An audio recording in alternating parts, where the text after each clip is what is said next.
Hier stehe ich und kann nicht anders. Mit diesem Satz ist Martin Luther weltberühmt geworden.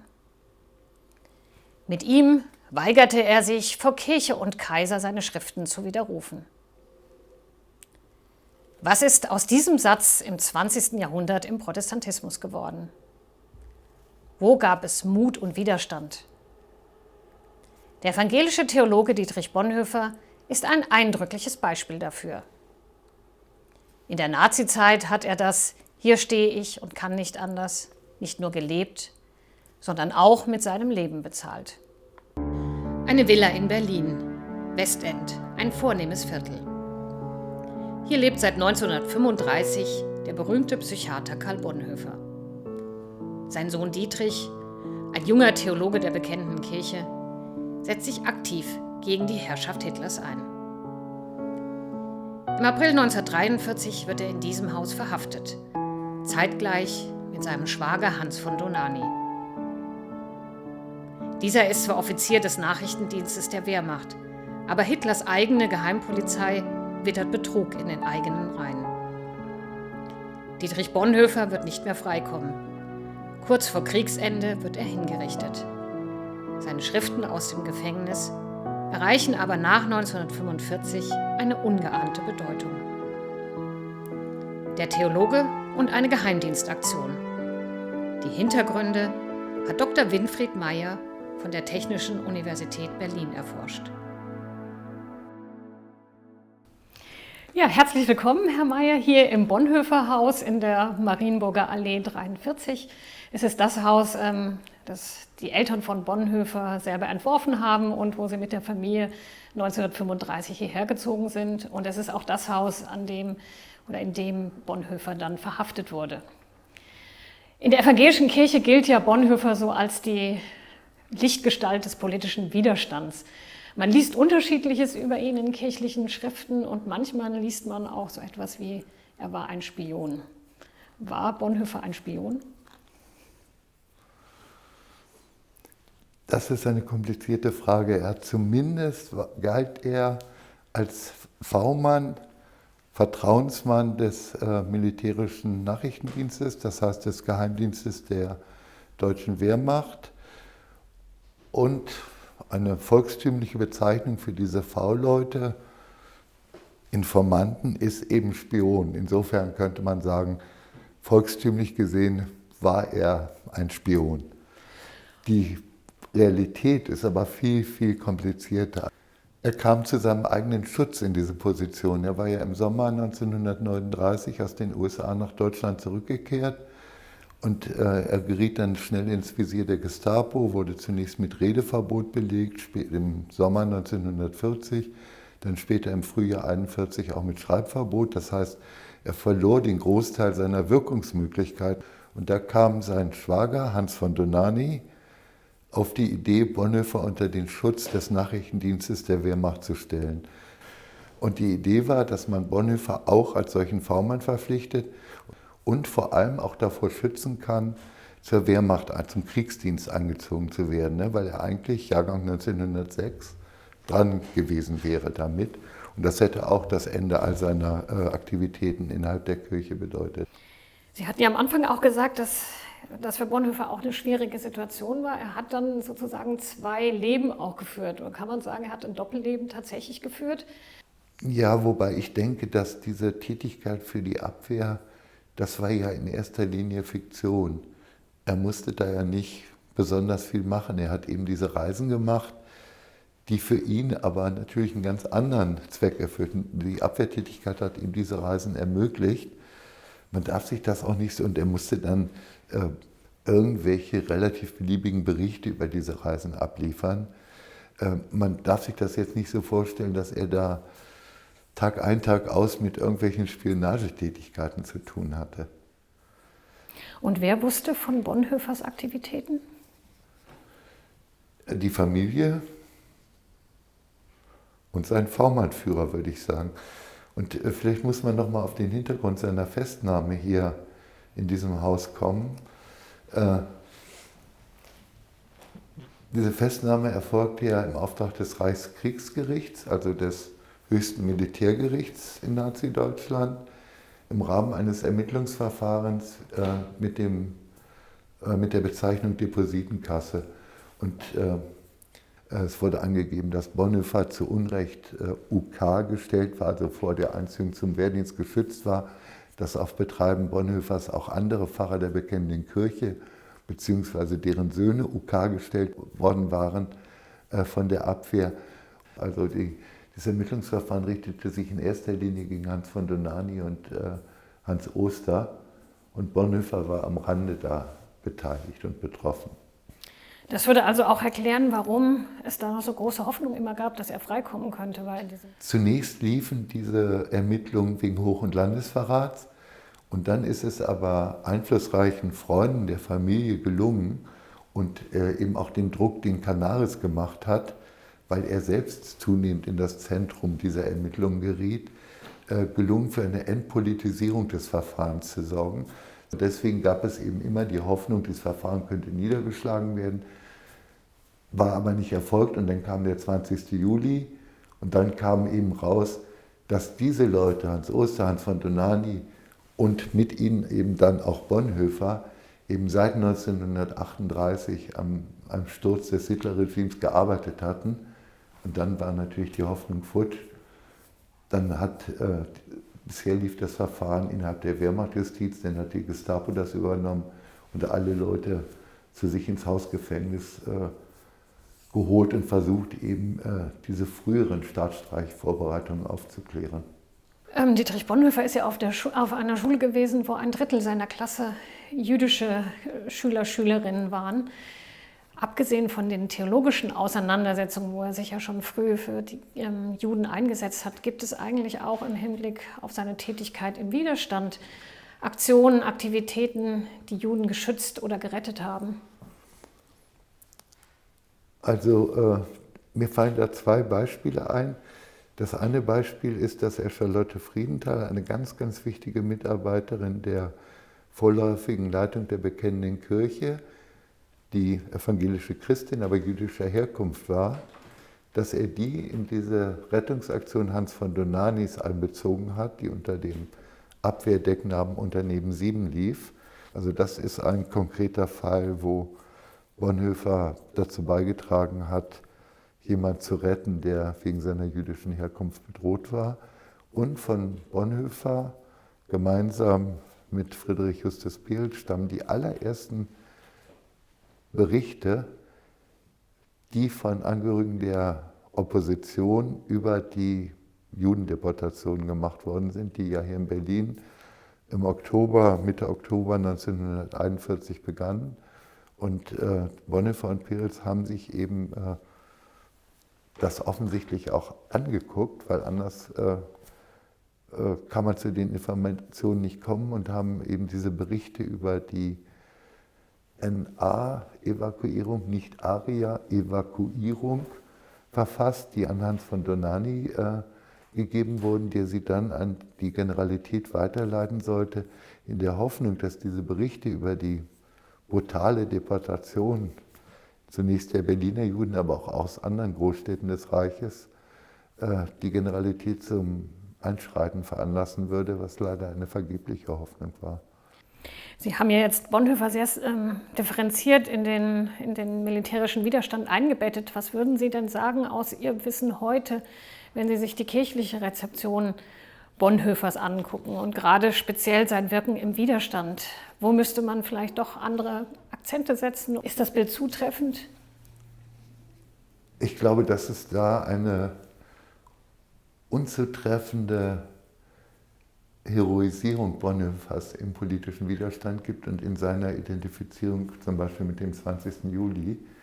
Und dass nicht ausreichend gesehen wird, dass die treibende Kraft sein Schwager Hans von Dohnanyi war und Bonhoeffers Einbeziehung zunächst mal seinem Schutz und dem Schutz seiner kirchenpolitischen Aktivitäten galt und dann zweitens als Ratgeber in Fragen der Ethik, also Tyrannenmord, ja oder nein. Und ich finde, dass man das eben ausgewogen darstellen muss, wie groß die Rolle Bonhoeffers war. Und häufig taucht Dohnanyi eigentlich nur ganz am Rande auf. Und viele von Dohnanyis Aktivitäten, zum Beispiel das Unternehmen 7, diese Judenrettungsaktion, werden Bonhoeffer gut geschrieben. Dabei hatte Bonhoeffer daran nur den Anteil, dass er eine Person in diese Aktion eingebracht hat. Also Bonhoeffers Anteil an all dem existiert, ist aber im Verhältnis zum Beispiel zu dem seines Schwagers Hans von Dohnanyi eher peripher. Dietrich Bonhoeffer besucht das Grunewald-Gymnasium. Zu seinen Mitschülern zählen einige, die sich nach 1933 gegen die Nazis stellen werden. Während der Zeit des Ersten Weltkrieges fällt sein zweitältester Bruder. Dietrich beginnt sich mit Fragen des Glaubens zu beschäftigen. In der Grunewaldkirche wird er 1921 mit seiner Zwillingsschwester Sabine konfirmiert. Obwohl er bereits 1939 auf einer Reise in die USA den Nazis hätte entkommen können, kehrt er aus Sorge um seine Kirche und sein Land zurück. Seine Aufrichtigkeit wird er mit dem Leben bezahlen. Kann man seine Schriften nur durch sein Leben verstehen? Darüber spreche ich mit der Theologin Dr. Ellen Überscher. Ja, herzlich willkommen, Ellen Überscher, hier in der Grunewaldkirche, der Kirche, in der Dietrich Bonhoeffer mit seiner Zwillingsschwester Sabine 1921 konfirmiert wurde. Was war denn Dietrich Bonhoeffer eigentlich so ein Mensch und was für einen Hintergrund hatte er denn? Also wir sehen ja, wenn wir hier durch das Grunewaldviertel laufen, dass das ein Villenviertel ist. Bonhoeffer hatte einen großbürgerlichen Hintergrund und die Bonhoeffers sind 1912 nach Berlin gekommen, aus Breslau, weil der Vater eine wichtige Position in der Psychiatrie in einer der wichtigsten Kliniken Europas an der Charité bekommen hatte. Und entsprechend kam die Familie dann hier ins Grunewaldviertel. Und wir können uns vorstellen, und es gibt auch aus Briefen Nachrichten darüber, dass im Hause Bonhoeffer, in seinem Elternhaus, natürlich ein sehr, sehr anregendes akademisches Klima geherrscht hat. Und trotzdem hat sich Bonhoeffer entschieden, Theologie zu studieren, ging dann 1923 zunächst nach Tübingen, um Theologie zu studieren. Gibt es so etwas wie ein theologisches Profil, was sich bei ihm entwickelt hat? Das ganz gewiss, also das macht, glaube ich, auch seine Wirkung aus, die ja auch 100 Jahre später, wenn man so will, fast noch anhält. Und interessant an Bonhoeffer ist, dass er schon als Schüler angefangen hat, sich mit Theologie zu beschäftigen. Und der Auslöser war wahrscheinlich, dass seine Mutter über den Verlust eines älteren Bruders so trauerte. Und er angefangen hat, darüber nachzudenken, was ist eigentlich der Sinn von Leben und Sterben, wie hängt das eigentlich zusammen mit unserem Glauben. Seine Familie war, ich sag mal, gut protestantisch, nicht besonders religiös verankert. Und hat er in der Theologie bestimmte Schwerpunkte gesetzt?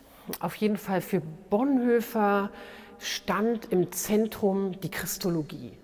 Das war für ihn der Kern dessen, von wo aus sozusagen sein theologisches Denken sich entfaltet hat. Und das Interessante war, dass er durch die Einflüsse einerseits der Philosophie, des deutschen Idealismus, aber auch Schleiermachers und dann durch die Bekanntschaft mit Karl Barth, auf einmal war das ein Element in der Theologie. Und das ist auch das Faszinierende, bis heute Faszinierende an Bonhoefferschen Texten, wenn man so etwas wie von guten Mächten wunderbar geborgen, bekanntes Kirchenlied, was bis heute wahnsinnig gern gesungen wird, anhört, dann weiß man, dass es da ein Überschreiten einer inneren Grenze gibt, einer inneren Grenze zwischen der Mystik auf der einen und der Theologie auf der anderen Seite. Und wie war Bonhoeffer so in der Ökumene engagiert? Er hat als sehr junger Mann angefangen, sich im ökumenischen Bereich praktisches Christentum zu engagieren, hatte sehr, sehr viele ökumenische Kontakte, also in Europa, in Großbritannien, Ungarn, Polen, den USA. Und das hat natürlich auch seine Theologie unglaublich angeregt und bereichert. Und das heißt, er hat schon als junger Mensch die Möglichkeit gehabt, im Ausland tätig zu sein? Ja, so war es. Er war in Großbritannien und hatte sich mit dem Bischof von Chichester, mit George Belsier angefreundet. Das war jemand, wo wir heute wissen, dass die allerletzten Nachrichten, die er dann vor seinem Tod verschickt hat, an ihn gingen. Er hat dort viel mitgenommen und er hat sehr, sehr viel mitgenommen aus seinem Aufenthalt in den USA, in New York, wo er in Harlem gesehen hat, wie geht Kirche in einer Gesellschaft der Rassentrennung. Und das hat ihn aufmerksam und sensibel gemacht für Ausgrenzung von Personengruppen. Und dann kam das Jahr 1933 mit der Machtübernahme Hitlers und der Nationalsozialisten. Was hat sich da für Bonhoeffer verändert? Bonhoeffer war hochgradig besorgt. Er war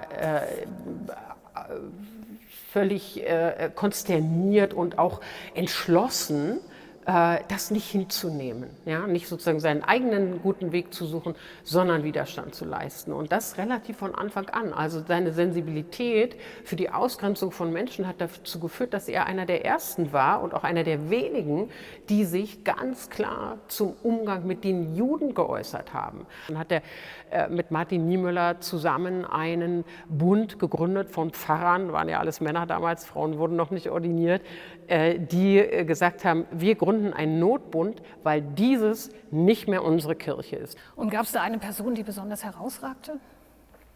Sicherlich können wir sagen, dass Eberhard Bethge, einer seiner Schüler, der später sein enger Freund und Biograf wurde, eine ganz besondere Rolle gespielt hat. Und ich würde vielleicht auch noch jemanden nennen, der vielleicht im Bonhoeffer-Kreis jetzt gar nicht so an erster Stelle stand, aber für den die Bonhoeffer-Theologie so zum Auftrag geworden ist, dass er in der dann späteren sowjetischen Besatzungszone und DDR die Bonhoeffer-Theologie zur Grundlage einer ganzen Kirche versucht hat zu machen, mit ziemlichem Erfolg, und das war Albrecht Schönherr.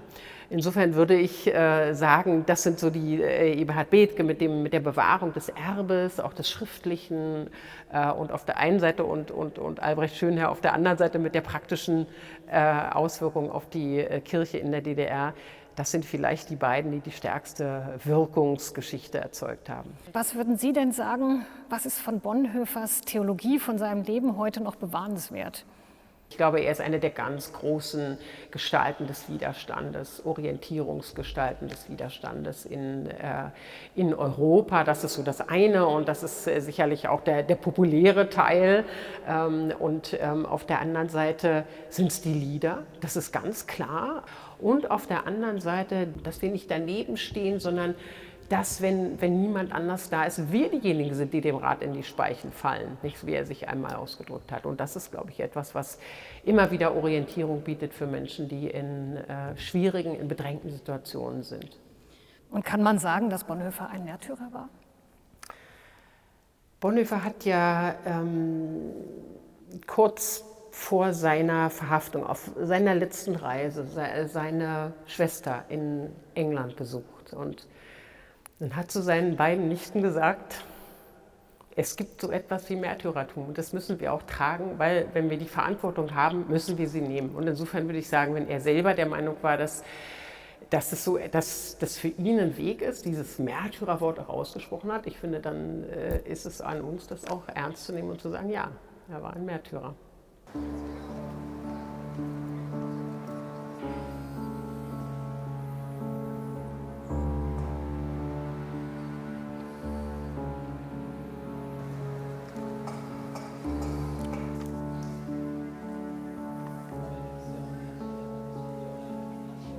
Erst nach seiner Ermordung durch die Nazis 1945 wurde Bonhoeffer ein weltberühmter Theologe. Seine Schriften aus der Haft wurden von Freunden gesammelt und als Bücher herausgegeben. Christen und Christinnen lasen sie in bedrängten Situationen, in Gewissensnöten und in Diktaturen.